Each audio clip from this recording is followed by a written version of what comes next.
ਇੱਕ ਚੂਹਾ ਨਹਿਰ ਦੇ ਕਿਨਾਰੇ ਰਹਿੰਦਾ ਸੀ। ਇੱਕ ਦਿਨ ਉਹ ਬਾਹਰ ਖੇਲ ਰਿਹਾ ਸੀ ਤੇ ਮੈਂਢਕ ਪਾਣੀ ਤੋਂ ਬਾਹਰ ਆਇਆ। ਮੈਂਢਕ ਨੇ ਚੂਹੇ ਨੂੰ ਖੇਲਦਿਆਂ ਵੇਖਿਆ ਤੇ ਉਹਦੇ ਕੋਲ ਪਹੁੰਚ ਗਿਆ। ਦੋਵਾਂ ਦੀ ਆਪਸ ਵਿੱਚ ਗੱਪਸ਼ਪ ਹੋ ਗਈ। ਮੈਂਢਕ ਨੇ ਚੂਹੇ ਨੂੰ ਕਿਹਾ ਕਿ ਯਾਰ ਅਗਰ ਤੂੰ ਬੁਰਾ ਨਾ ਮਹਿਸੂਸ ਕਰੇ ਤੇ ਆਪਾਂ ਦੋਵੇਂ ਯਾਰੀ ਨਾ ਲਾ ਲਈਏ। ਚੂਹੇ ਨੇ ਕਿਹਾ ਕਿ ਯਾਰ ਤੇਰੀ ਮੇਰੀ ਯਾਰੀ ਬਣਦੀ ਨਹੀਂ, ਤੂੰ ਪਾਣੀ ਦਾ ਜਾਨਵਰ ਹੈ ਤੇ ਮੈਂ ਖੁਸ਼ਕੀ ਦਾ। ਮੈਂਢਕ ਨੇ ਚੂਹੇ ਨੂੰ ਕਿਹਾ ਕਿ ਨਹੀਂ ਯਾਰ, ਮੈਨੂੰ ਤੇਰੇ ਨਾਲ ਗੱਪਸ਼ਪ ਲਾਉਣ ਨਾਲ ਬੜਾ ਮਜ਼ਾ ਆਇਆ, ਲਿਹਾਜ਼ਾ ਆਪਾਂ ਦੋਵੇਂ ਯਾਰੀ ਲਾ ਲਈਏ। ਚੂਹੇ ਨੇ ਕਿਹਾ ਠੀਕ ਹੈ।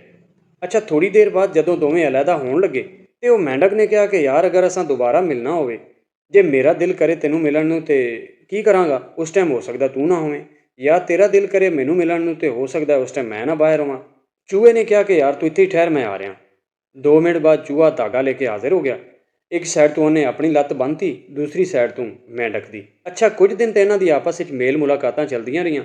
ਜਦੋਂ ਮੈਂਢਕ ਦਾ ਦਿਲ ਕਰੇ ਉਹ ਚੂਹੇ ਦਾ ਧਾਗਾ ਖਿੱਚੇ ਤੇ ਚੂਹਾ ਹਾਜ਼ਰ ਹੋ ਜਾਵੇ, ਜਦੋਂ ਚੂਹੇ ਦਾ ਦਿਲ ਕਰੇ ਉਦੋਂ ਉਹ ਮੈਂਢਕ ਦਾ ਧਾਗਾ ਛਿੱਕੇ ਤੇ ਮੈਂਢਕ ਬਾਹਰ ਆ ਜਾਵੇ। ਕੁਝ ਦਿਨਾਂ ਤੋਂ ਬਾਅਦ ਕੌਵੇ ਦੀ ਨਜ਼ਰ ਪਈ ਚੂਹੇ ਤੇ, ਉਹਨੇ ਜਨਾਬ ਚੂਹੇ ਨੂੰ ਫੜਿਆ ਤੇ ਲੈ ਕੇ ਉੱਡ ਪਿਆ।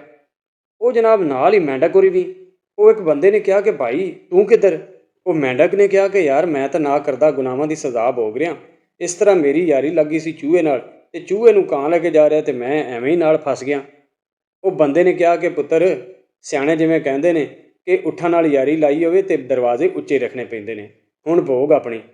ਤੇ ਇਹ ਸਾਡੇ ਵਾਸਤੇ ਇਹ ਲੈਸਨ ਆ ਕਿ ਯਾਰ ਜਦੋਂ ਵੀ ਕਿਸੇ ਨਾਲ ਯਾਰੀ ਲਾਈਏ ਤੇ ਸੋਚ ਵੇਖ ਕੇ ਲਾਣੀ ਚਾਹੀਦੀ ਕਿ ਸਾਡੀ ਇਹਦੇ ਨਾਲ ਯਾਰੀ ਬਣਦੀ ਵੀ ਆ ਕਿ ਨਹੀਂ। ਆਪ ਤੋਂ ਵੱਡੇ ਨਾਲ ਯਾਰੀ ਕਦੀ ਵੀ ਨਾ ਲਾਓ।